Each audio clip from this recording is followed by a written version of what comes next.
warahmatullahi wabarakatuh. Perkenalkan, nama saya Nerin Siti Namira.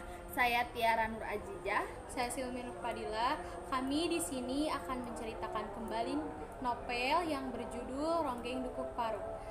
Bagian pertama akan diceritakan oleh Nairin, bagian kedua akan diceritakan oleh Tiara, dan bagian terakhir akan diceritakan oleh saya sendiri.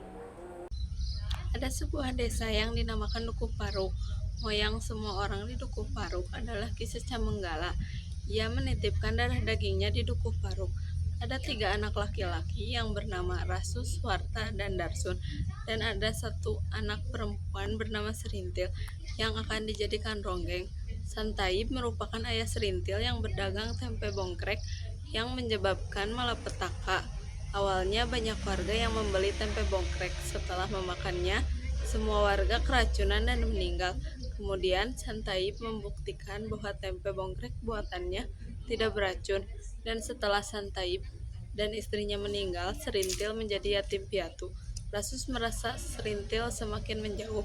Agar menarik perhatian Serintil, Rasus ingin memberi keris yang ada di rumahnya dengan berbohong kepada neneknya bahwa Rasus bermimpi bahwa ia bertemu dengan ayahnya yang memberi pesan untuk memberikan keris itu kepada Ronggeng. Neneknya pun percaya yang dikatakan Rasus. Kemudian Rasus memberikan keris itu kepada Serintil ketika ia tertidur. Sudah 2 bulan Serintil menjadi ronggeng di Dukuh Paruk, namun ada 2 tahap lagi yang harus dilalui Serintil. Yang pertama, Serintil harus memandikan di depan makam Ki Secamenggala. Yang kedua, buka kelambu, yaitu semacam sayembara untuk laki-laki. Syaratnya harus membawa uang sekeping ringgit emas dan bagi laki-laki yang memberikannya kepada Serintil akan menikmati pinitasnya. Setelah memenuhi 2 tahap tersebut, Serintil akhirnya menjadi ronggeng dan Rasus kecewa dan benci. Kemudian pergi meninggalkan Dukuh Paruk dan ke Pasar Dauan. Di Pasar Dauan, Rasus bertemu Sersan Selamat yang seorang tentara dan dia dijadikan bawahannya. Kemudian dia dipercaya untuk menjaga Dukuh Paruk karena ada perampokan dan dia berhasil menembak perampok. Akhirnya dia dijadikan tentara tanpa pangkat. Serintil ingin Rasus tetap di Dukuh Paruk dan Serintil mengajukan permintaan dia akan berhenti menjadi ronggeng karena ia ingin menikah dengan Rasus. Tetapi Rasus menolaknya dan dia tetap pergi ke markasnya. Terdapat seorang gadis di pedukuhan di Dukuh Paruk, yaitu Serintil, yang ditinggalkan oleh kekasihnya. Dia termenung dan bertanya kepada nenek Rasus, kemana Rasus pergi, tetapi neneknya tidak menjawab karena dia linglung dan memberikan logam kepada Serintil. Serintil tahu bahwa logam tersebut dari siapa dan dia membuka pintu untuk melihat pedukuhan dan kedauan. Terdapat markas tentara yaitu Sersan Selamat dan Serintil tahu bahwa Rasus bergabung dengan Sersan Selamat. Serintil keluar dan mengelilingi pedukuhan itu dan Serintil berpapasan dengan beberapa orang perempuan berbisik-bisik, tetapi masih bisa didengar oleh Serintil, dan bisikan perempuan itu terdengar seperti mengapa ronggeng bisa tergila-gila kepada lelaki. Bukankah seharusnya laki-laki yang tergila-gila kepada ronggeng tetapi tidak memperdulikan itu?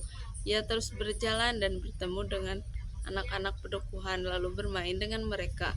Setelah itu Serintil pergi menuju makam Ki Secamenggala dan berdiam diri di situ. Sementara Nyai Kertareja mendapati kedatangan tamu, yaitu seorang pria bernama Marsusi.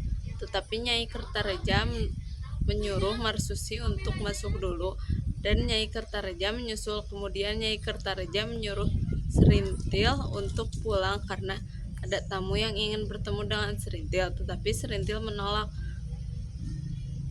Tapi Nyai Kertareja membujuk dan Serintil mengiyakan untuk pulang, tetapi akan mandi terlebih dahulu. Setelah Nyai Kertareja pulang, bukannya Serintil akan pulang, tetapi Serintil malah pergi ke pedukuhan itu menuju Pasar Dauan. Beberapa orang di Pasar Dauan melihat Serintil dengan keanehan. Mengapa Serintil seorang ronggeng terlihat kosong dan Serintil duduk di kedai lontong. Kedai lontong itu menawarkan Serintil untuk makan, tetapi Serintil tidak nafsu, dan Serintil meminta kepada tukang lontong itu untuk membiarkannya tidur, tetapi tukang lontong tidak membiarkan Serintil tidur karena tidak baik seorang tidur di kedai. Karena sifat keibuan ibu lontong tersebut sehingga memperbolehkan tidur sementara di sana.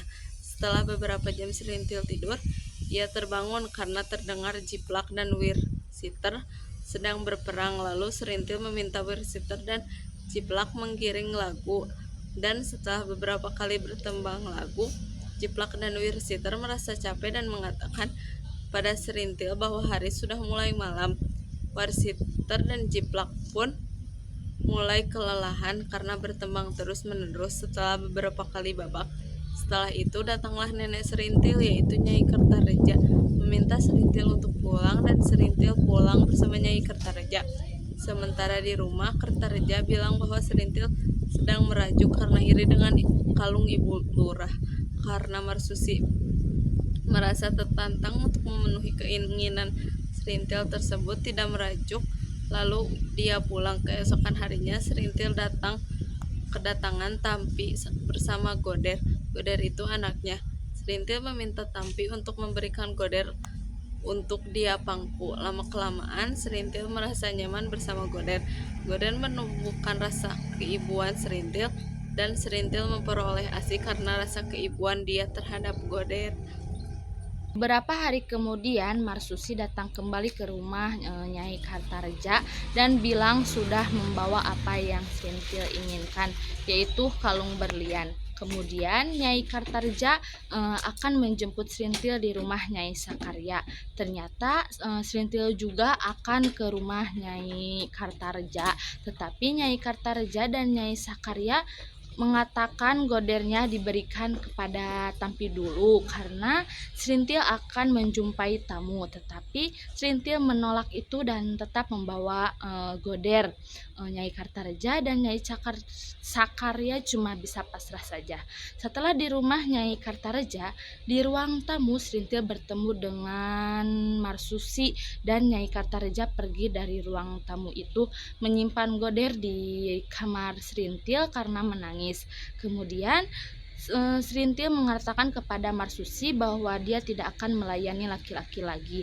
Tetapi Marsusi marah, mengapa setelah sekian banyak lelaki, kenapa harus dirinya yang ditolak oleh Serintil. Serintil mengatakan bahwa dia masih bisa meronggeng karena ronggeng itu sudah ada dalam diri Serintil, tetapi tidak untuk melayani laki-laki lagi.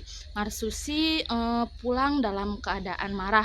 Lalu Marsusi datang ke orang pintar yang bernama Pak Tarim bertujuan untuk menyakiti Serintil. Tetapi Marsusi berpikir kembali untuk tidak menyakiti Serintil karena dia melihat orang lain yang sudah bertemu dengan Pak Tarim. Ia ingin menyakiti orang lain, tapi terlihat dari raut muka yang menyesal. Setelah itu, bagian Marsusi yang bertemu dengan Pak Tarim menyarankan untuk tidak menyakiti Serintil, tetapi memperbolehkan jika ingin mempermalukan Serintil. Maka dari itu Marsusi pun menyetujuinya. Beberapa hari kemudian Sakarya merasa kedatangan pertanda-pertanda dari alam. Lalu dia pergi ke makam Ki Secamenggala untuk menyalakan kemenyan dan sesaji. Pada saat Sakarya pulang, terdapat Serintil sedang menerima tamu, yaitu seorang pria bernama Paranu. Paranu menawarkan untuk Serintil meronggeng di acara Agustusan, tetapi Serintil masih enggan untuk meronggeng. Paranu menyarankan untuk menerima tawarannya karena ini sebuah kehormatan bagi pedukuhan itu. Tetapi Serintil masih enggan dan Paranu pulang dengan rasa kesal. Lalu Serintil berbicara kepada kakeknya apakah dia akan dihukum bila tidak memenuhi perintah itu. Sebenarnya kakeknya pun ingin Serintil meronggeng. Setelah dipikir-pikir lagi, Serintil mau meronggeng di acara Agustusan tersebut. Saat Serintil sedang meronggeng di acara Agustusan itu, Serintil merasakan sesak napas. Ternyata itu ulah Marsusi dan itu diketahui oleh oleh Kartareja. Kartareja dan Marsusi saling pandang dan pergi dengan rasa tahu dalam diri masing-masing. Lalu Dukuh Paruk kedatangan seorang pria yang bernama Sentika. Dia ingin mengundang Serintil untuk meronggeng di alas Wangkal dan Serintil menyanggupi itu. Lalu Sentika meminta Serintil untuk menjadi gowok untuk anaknya, tetapi Serintil tidak bisa memberikan jawaban di saat itu juga. Tapi Sentika merasa senang karena Serintil bisa meronggeng di alas Wangkal. Lalu Sentika pulang.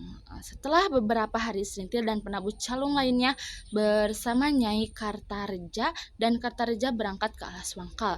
Tiba di sana, dia dituntun oleh bawahan Sentika.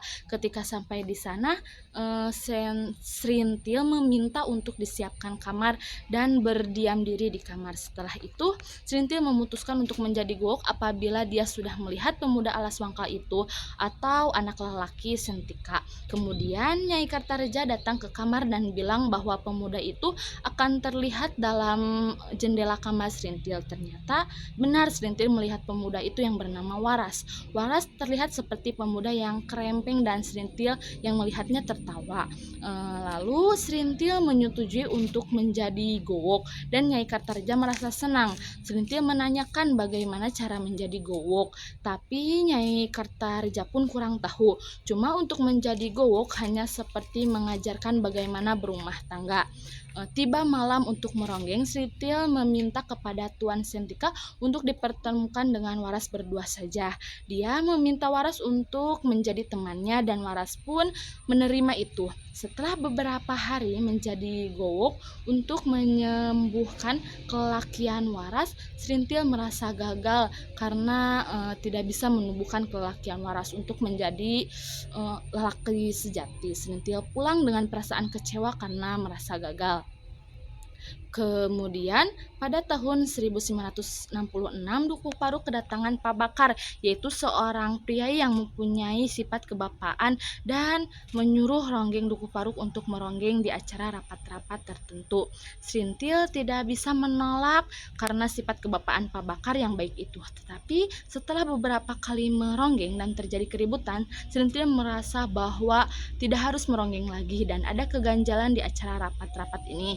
Tetapi Serintil tidak bisa menolak dan mengiyakan jika Pak Bakar mengundang dia untuk meronggeng, dan banyak lirik lagu di pedukuhan yang diganti dengan slogan-slogan dan partai-partai itu tidak bisa ditolak oleh orang pedukuhan karena mereka mengira bahwa itu tidak apa-apa dan mereka tidak bisa membaca itu. Setelah itu Serintil merasa ada keganjalan dan dia memutuskan kepada Pak Bakar bersama Sakarya untuk tidak meronggeng lagi bersama Pak Bakar di rapat-rapat tertentu. Tetapi setelah beberapa hari makam Ki Secamenggala dirusak menurut mereka itu ulah caping hijau. Karena itu mereka akan meronggeng bergabung dengan Pak Bakar untuk melampiaskan kekesalannya terhadap caping hijau. Setelah beberapa kali meronggeng terdapat keributan lagi di Jakarta. Serintil dan Kartareja ke kantor polisi untuk meminta pertolongan karena semalam terdapat pengepungan di Dukuh Paruk dan mengapa bisa terjadi padahal mereka tidak melakukan kesalahan apapun. Tetapi Serintil dan Kartareja ditangkap karena mereka terdaftar dalam daftaran orang yang harus ditangkap. Setelah itu orang di Dukuh Paruk merasa gelisah karena Kartareja dan Serintil tidak juga datang. Setelah berganti malam datanglah seseorang. Menurut Nyai Kartareja itu adalah Serintil, tetapi bukan. Ternyata itu adalah seorang polisi dan menangkap Nyai Kartareja, Sakum dan 2 orang lainnya. Setelah itu 2 hari kemudian pedukuhan itu dibakar dan banyak orang yang berteriak dan mencari anak-anaknya. Sakarya meminta Rasus untuk membantu menemukan Serintil. Rasus merasakan kesedihan karena ketidakpastian tentang keberadaan Serintil. Sakarya menginginkan Rasus untuk menyimpan emas 200 gram dan berjanji akan menyimpannya dengan baik. Dalam perjalanan pulang, Rasus merasa sedih karena harus meninggalkan Dukuh Paruk. Ia merasa gagal karena tidak mencari tahu tentang Serintil. Rasus pun pergi untuk meninggalkan tanah kelahirannya. Suatu hari, ternyata Serintil kembali ke Dukuh Paruk. Sakarya menangis haru sambil memanggil nama Serintil. Dukuh Paruk kembali diselimuti kesedihan oleh kepulangan Serintil. Warga Dukuh Paruk berkumpul di rumah Sakarya, memastikan bahwa Serintil benar-benar telah kembali. Ketika melihat Goder, wajah Serintil berubah, matanya bersinar penuh haru, namun Goder tidak mengenalnya, justru berbalik kepada Tampi ibunya. Goder terus-terusan menghindar dan Serintil terus mencoba merayu untuk berada di pelukannya. Akhirnya, Goder mengerti bahwa Serintil juga adalah ibunya. Berita kepulangan Serintil tersebar ke Pasar Dawan. Orang-orang di sana menyambutnya dengan penuh perhatian. Tetapi Serintil merasa tertekan oleh tatapan orang-orang yang ada di sekitarnya. Penampilan Serintil menarik perhatian banyak orang. Para perempuan di pasar merasa bingung tentang perasaan mereka terhadap Serintil. Pada tahun 1969, Dukuh Paruk tetap berada dalam kemiskinan dan kebodohan. Makam Ki Secamenggala dulu menjadi tempat pemujaan, sekarang terlantar dan tidak terawat. Suatu hari, Sakarya meletakkan sebuah batu di samping makam Ki Secamenggala dan mengatakan bahwa dirinya ingin dikubur di bawah batu itu. Kematian Sakarya meninggalkan Dukuh Paruk dalam kondisi semakin lusuh dan ringkih. Nyai Kartareja menghampiri Serintil dan mengatakan bahwa ia ingin Serintil kembali menjalani kehidupan seperti dulu dan mengenalkannya dengan Marsusi. Namun Serintil menolak dan akhirnya Nyai Kartareja pulang dengan rasa kecewa. Serintil merasakan bahwa penderitaan yang dialaminya ialah terlalu banyak melayani hasrat seorang laki-laki. Setelah itu, Marsusi menunggu Serintil untuk pergi melapor ke Dawan. Hari kemudian, Marsusi bertemu dengan Darman, petugas yang mencatat laporan Serintil. Darman memberitahu bahwa Serintil baru melewati masa 6 bulan dari wajib lapornya dan akan bebas setelah 1 tahun. 2 hari setelah itu, Marsusi menunggu Serintil. Awalnya Serintil menolak untuk dibonceng pulang. Namun Marsusi memaksa dengan nada yang mengancam. Setelah dibebaskan dari tahanan, Serintil sering melapor kepada Darman. Dan dari situ Serintil sering dijemput oleh Marsusi. Suatu ketika, Serintil ternyata dibawa ke rumah Marsusi. Saat dalam perjalanan, Marsusi mengendalikan motornya secara ugal-ugalan. Dan akhirnya Serintil terjatuh. Serintil akhirnya melarikan diri dan berlari sekencang-kencangnya. Tetapi usaha itu nihil karena Marsusi akhirnya menemukan Serintil dan membawanya untuk pulang. Serintil dan Goder pergi ke balai desa untuk rapat pembayaran ganti rugi karena rumah mereka terkena jalur pengairan. Di sana dia bertemu dengan Bajus dan akhirnya Bajus berkenalan dengan Serintil. Nyai Kartareja menyarankan agar Serintil membuka kesempatan kepada Bajus karena pria itu tampaknya sangat baik dan serius. Sakum dan Serintil bertemu dan Sakum mengatakan bahwa Serintil bukan lagi seorang ronggeng. Ia merasa bebas dari moral yang selama ini menghantuinya. Rasus akhirnya kembali ke Dukuh Paruk. Sakum menyarankan untuk Rasus menikahi Serintil. Saat Serintil menghampiri Rasus, ternyata dia mengubah arah dan berlari memeluk Goder. Setelah sampai, Serintil meminta Nyai Sakarya mengantarkan Goder ke rumah Tampi. Serintil meminta maaf atas ucapan neneknya karena telah membahas pernikahan. Tetapi Rasus akhirnya memutuskan untuk meninggalkan Dukuh Paruk dan berbicara dengan Kartareja. Dia menyampaikan pesan untuk Serintil bahwa jika ada laki-laki yang berniat baik, maka bersama dialah. Kemudian Rasus meninggalkan tempat itu. Pada tahun 1970, kehidupan di Kecamatan Dawan berubah drastis dengan adanya proyek pembangunan irigasi. Serintil merasakan kebingungan setelah menerima pesan ambigu dari Rasus yang menyarankan agar dia memilih laki-laki yang sungguh-sungguh dan tidak hanya berhubungan dengan tubuhnya saja.